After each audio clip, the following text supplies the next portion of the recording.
दोस्तों, प्रधानमंत्री अमेरिका चले गए हैं। शायद वो पहुंच जाएंगे जब तक हमारा वीडियो आपके पास पहुंचेगा। वो जब अमेरिका गए हैं और अमेरिका जाने के पहले उन्हें ये जरूर ख्याल था कि उनकी मन की बात का जो प्रोग्राम है वो रह जाएगा और एक हफ्ते बाद जो होना था उसको उन्होंने प्री शूट करा लिया और अपने मन की बात कह के चले गए कि जनता के मन की बात, जनता की बात को उन्होंने कोई तवज्जो नहीं किया। वो अमेरिका गए हैं, वहाँ प्रवासी भारतीय नगाड़े बजा के उनका स्वागत करेंगे, राजनीतिकों से मिलेंगे, लेकिन मणिपुर जल रहा है, देश का एक प्रदेश जल रहा है 1 महीने से। इसका जरा भी ख्याल नहीं प्रधानमंत्री को है और एक शब्द भी 1 महीने से, एक बयान भी उन्होंने उसके प्रति नहीं दिया। जो मणिपुर में हो रहा है, जो खतरे जो वहाँ की जनता भोग रही है, जो स्टेट मशीनरी, गवर्नमेंट मशीनरी के फेल्योर सबके सामने आ गया है। जो लोग 1 महीना पहले से ये कांड देख के अभी तक चुप थे वो भी चिल्लाने लगे हैं, क्योंकि वो भी कर्नाटक के चुनाव को देख रहे थे, लेकिन अब उनके भी होश खुले हैं कि हाँ था। लेकिन प्रधानमंत्री को पता नहीं क्या है कि उनको नहीं ध्यान आ रहा है, वही भूल जा रहे हैं। वो विश्व गुरु के बनने के चक्कर में, संसद में उद्घाटन करने के चक्कर में, इतिहास में नाम दर्ज करने के अपने दायित्व भूल रहे हैं। मैं सीधे कह रहा हूं कि वो दायित्व भूल रहे हैं। देश का एक इंपॉर्टेंट स्टेट, सीमावर्ती स्टेट जल रहा है, लोग वहां से पलायित हो रहे हैं। आज से नहीं, 1 महीने से पलायित हो रहे हैं। आसाम में, नियर बाय स्टेट में स्टेट गवर्नमेंट तो फेल ही है। जो सेना थी, जो केंद्रीय बल पहुंचे थे, वो भी फेल है। पहले जो एथनिक झगड़ा था, जो पहले 2 गुट में झगड़ा था, वो अब सीधे सीधे स्टेट वर्सेस जनता के बीच हो गया है। इस केंद्रीय बलों और उनके बीच जो है गोलीबारी हो रही है और उसमें जवान भी घायल हुए। परसों की घटना है, 3 जगह क्रॉस फायरिंग हुई जनता के बीच और केंद्रीय बलों के बीच। प्रधानमंत्री को कोई मतलब नहीं है। 10 जून से 10 विपक्षी दलों के वहां के प्रतिनिधि आके दिल्ली में बैठे। 10 जून को उन्होंने प्रधानमंत्री को लेटर भेजा कि मणिपुर की स्थिति चिंताजनक है, हम आपसे मुलाकात करना चाहते हैं, हमें भीड़ का समय कीजिए। 10 दिन तक प्रधानमंत्री ने उनको टाइम नहीं दिया। मन की बात का टाइम है, 10 चीजों का उनके पास टाइम था, लेकिन जो 10 दिन से 10 दलों के प्रतिनिधि बैठे थे, वो प्रतिनिधि जो बहुत पुराने नेता हैं, जो 2001 में भी मणिपुर में जब भयानक स्थिति थी, दंगे हुए थे, तो उस समय तत्कालीन वाजपेयी जी से आके मिले थे प्रधानमंत्री से और प्रधानमंत्री ने उनसे मुलाकात भी की थी। उसके बाद फिर उन्होंने विपक्षी दलों से मुलाकात की थी और स्टेटमेंट भी जारी किया था, मणिपुर में शांति के लिए अपील भी जारी की थी। प्रधानमंत्री को मन की बात तो याद आई, लेकिन जन मन की बात नहीं याद आई। और हम आपको यहाँ ये भी याद दिला दें कि जब कर्नाटक के चुनाव हो रहे थे, मणिपुर जल रहा था 3 मई से। 3 मई, 4 मई, 5 मई जलता रहा। कईयों के स्पीकर के मकान, पूरी बस्ती जल के खाक हो गई। कई चर्च टूट गए। अराजकता की स्थिति थी सड़क पे। लेकिन चुनाव प्रचार में व्यस्त प्रधानमंत्री जी, अमित शाह की नज़र उधर नहीं गई, विपक्षी दलों की भी नज़र नहीं गई और देश के मीडिया नहीं, वो कथित गोदी मीडिया की बात मैं नहीं कह रहा हूँ, इवन किसी चैनल की नज़र नहीं गई। सब कर्नाटक के चुनाव में था। लेकिन हमारा वीडियो चैनल जो है जनमन ने 6 मई को पहला वीडियो चुनाव के बीच, ये जानते हुए भी कि इसमें बहुत कम लोगों को इंटरेस्ट रहेगा, हमने मणिपुर की बात की थी। मणिपुर में क्यों ऐसा हुआ, क्यों जल रहा है मणिपुर, मणिपुर का क्या स्थिति है, उसका क्या कॉम्बिनेशन है, भौगोलिक स्थिति क्या है, किन किन के बीच है, किस इशू पे झगड़ा है, इस सब पे मैंने दिया था। और ये भी मैंने कहा था कि ये तनाव अभी चलेगा और ये तनाव 3 मई से नहीं था, तनाव जो है 2 महीने से था। क्यों तनाव था उसका भी मैंने डिटेल जानकारी दी थी। आज सबकी निगाह मणिपुर की जा रही है, 1 महीने से मणिपुर की किसी की निगाह थी। मजाक है ये।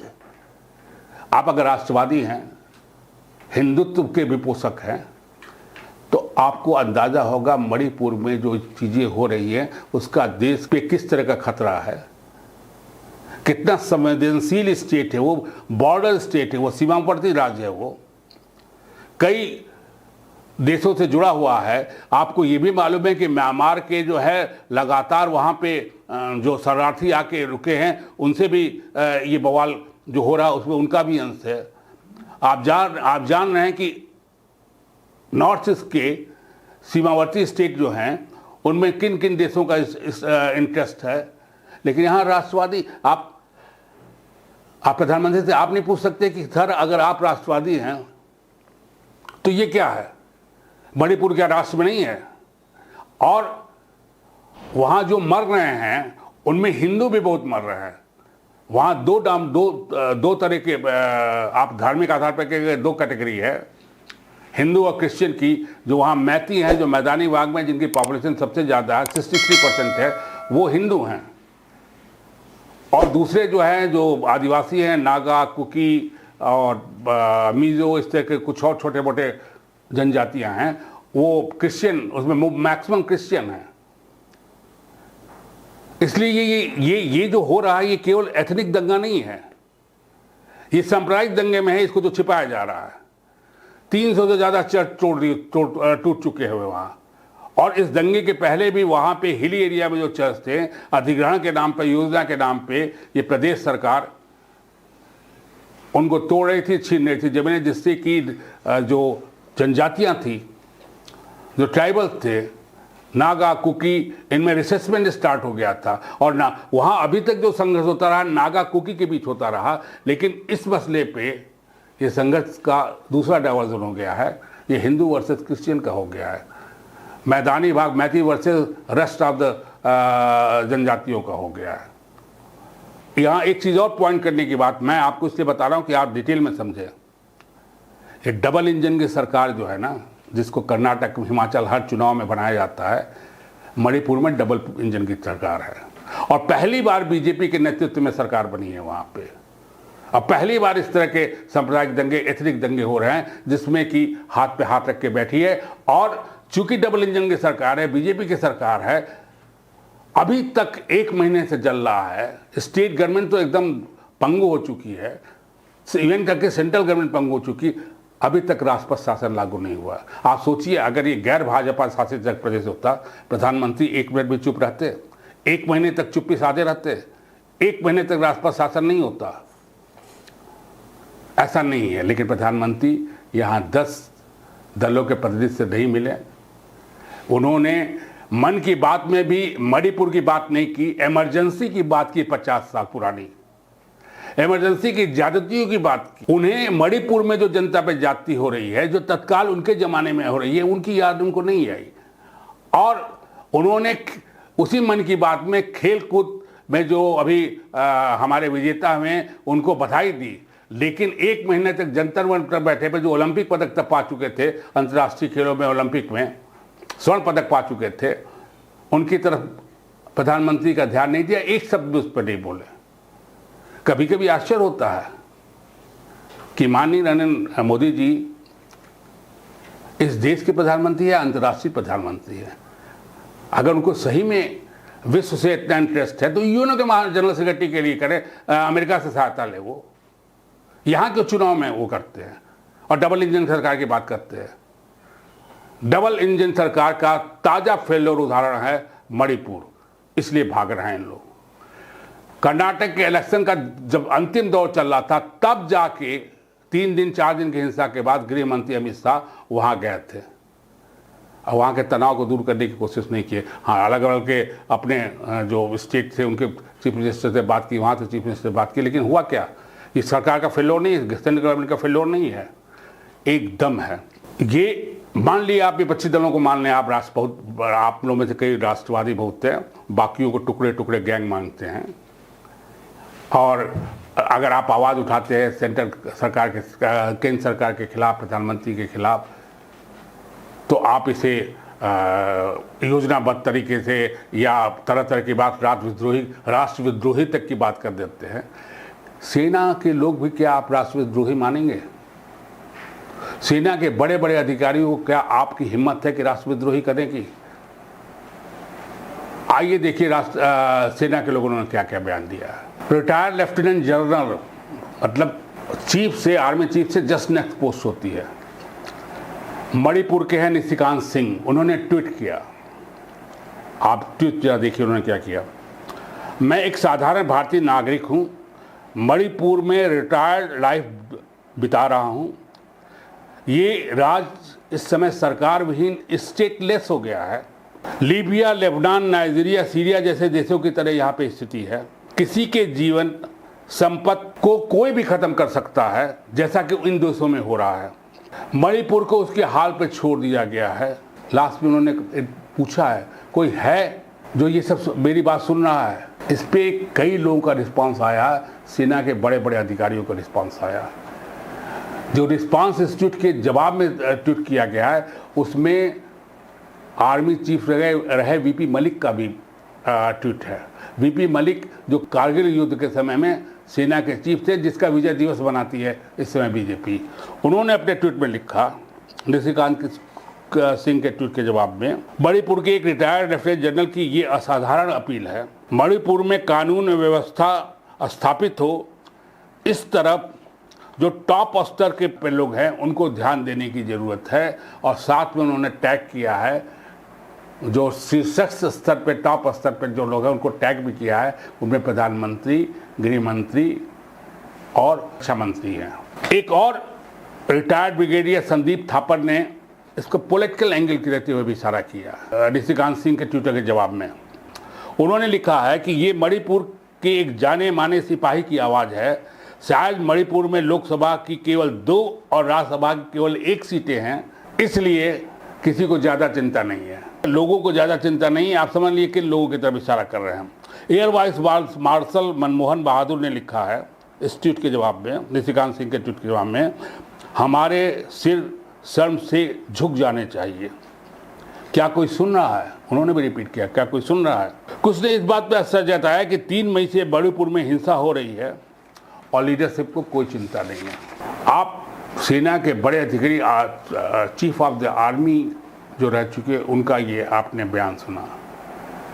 मणिपुर में है क्या? ये 3 मई से ये कैसे शुरू हुआ? इसके पीछे राजनीति क्या है ये आप समझिए। लेकिन जो तत्कालिक कारण था वो था 19 अप्रैल के हाई कोर्ट का एक फैसला, जिसमें मैती लोग जो मांग कर रहे थे कि उन्हें भी जनजाति की श्रेणी में, आरक्षण के कोटे में, एसटी कोटे में लाया जाए।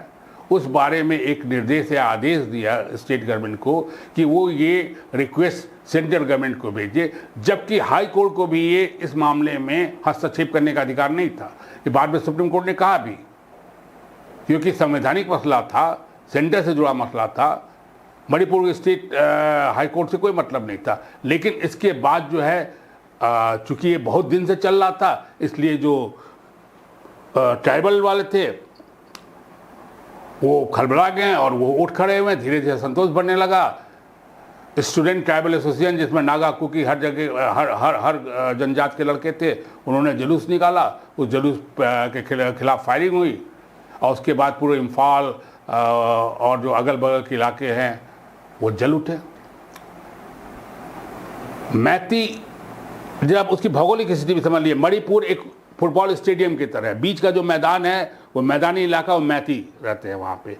मैती मूलतः हिंदू हैं, वो मणिपुरी उन्हीं को कहा जाता है। और जो स्टेडियम है उस तरह जो है हिली एरिया चारों तरफ से घिरा है। जो 90% ऑफ द मणिपुर का भूभाग है वो हिली एरिया है, वहाँ ये ट्राइबल्स रहते हैं।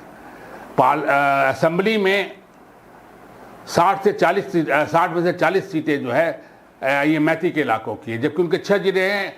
हिली एरिया में 11 जिले हैं, लेकिन उनकी संख्या बहुत कम है। ज़्यादातर चीफ मिनिस्टर जो हैं वो मैती बनते रहे हैं। रिशांग किसिंग के अलावा जो ये चीफ मिनिस्टर हैं वो भी मैती हैं, वीरेंद्र सिंह। तो ये चीज़ें जो है सब थी, एथनिक क्लैश नहीं था। लेकिन भड़के इसलिए हैं आदिवासी कि मैती एसटी में जो आना चाहते हैं वो सर्विस की वजह से नहीं आना चाहते हैं। सर्विस में उनकी पूरी पकड़ है। हिल एरिया में तो कोई सर्विस भी नहीं है, बल्कि वो आते हैं ट्राइबल एरिया वाले मैदानी एरिया में सर्विस करने के लिए आ रहे हैं। ये हिल एरिया में इसलिए जाना चाहते हैं कि according to constitutional provision hill area में ज़मीन नहीं खरीद सकते हैं। ये ज़मीन का है। और नागा कुकियों का ये आरोप है कि स्टेट गवर्नमेंट इसमें मदद कर रही है। क्यों? क्योंकि हिंदू का मामला है। कुल मिला के मणिपुर की स्थिति जो इस समय चिंताजनक है, उसमें स्टेट गवर्नमेंट की गलती रहते हुए भी सेंट्रल सरकार की चुप्पी क्यों है, ये नहीं समझ में आता है। और क्या वो एक बॉर्डर स्टेट के इलाके को इस तरह छोड़ के सरकार सेंट्रल लंदन विदेश और मुंह मोड़ते रहेंगे, एक जवान एक बयान तक नहीं देंगे? ये आपके सोचने का विषय है। मैं चूँकि उत्तेजित था इसलिए पहले बताना भूल गया कि मैं जनमन से बोला हूँ। जनमन की बात में आपका स्वागत है। मैं हूँ प्रदीप श्रीवास्तव और आपसे ये भी निवेदन है कि अगर आप उत्साह हमारा बढ़ाना चाहते हैं, आपको लगता है कि हमारा चैनल निष्पक्ष भाव से काम कर रहा है और न्यूज़ पर ध्यान दिए है, तो आप इसे ज़्यादा से ज़्यादा सब्सक्राइब करें, बटन दबाएं। धन्यवाद।